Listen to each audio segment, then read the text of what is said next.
இந்த விழாவில் நல்லோர் வட்டம், மாணிக்க மாணவர்கள், பொலிரும் ஈரோடு இந்த வகையில் ஒரு சங்கமமாக இருக்கக்கூடிய இந்த விழாவில் கலந்து கொள்வதில் எனக்கு ரொம்ப மகிழ்ச்சியாக இருக்குது. கிட்டத்தட்ட ஒரு மாதத்துக்கு முன்னால் ஐயா அக்னி தங்கவேல் அவர்களை கூப்பிட்டாங்க. அப்போ முதல்ல சொன்னது கிட்டத்தட்ட திரு ரவி இப்போ அந்த மாதிரி தான் வச்சுக்கலாம். எனக்கும் முதல்ல சொன்னது என்ன அப்படின்னா, ஒளிரும் ஈரோடு அமைப்பு பாராட்டு விழா. ஒரு புள்ளியில் தான் ஆரம்பித்தது.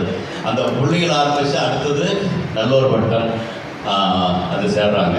அப்புறம் மாணிக்க மாணவர்கள். ஏன்னா இது எல்லாமே பார்த்தீங்கன்னா இன்னைக்கு இங்கே வந்திருந்தேன்னா இது ரெண்டு இல்லைன்னா இது ரெண்டு சேர்ந்துட்டு தான் நல்லா இருக்கும்னு நான் சொல்லியிருப்பேன்னு நினைக்கிறேன். ஏன்னா ஒளிரும் ஈரோடு அப்படிங்கிற அமைப்பு செய்திருக்கக்கூடிய அவர்கள் ஒன்று என்ன அப்படின்னா என்ன சொல்கிறாங்க, அதனுடைய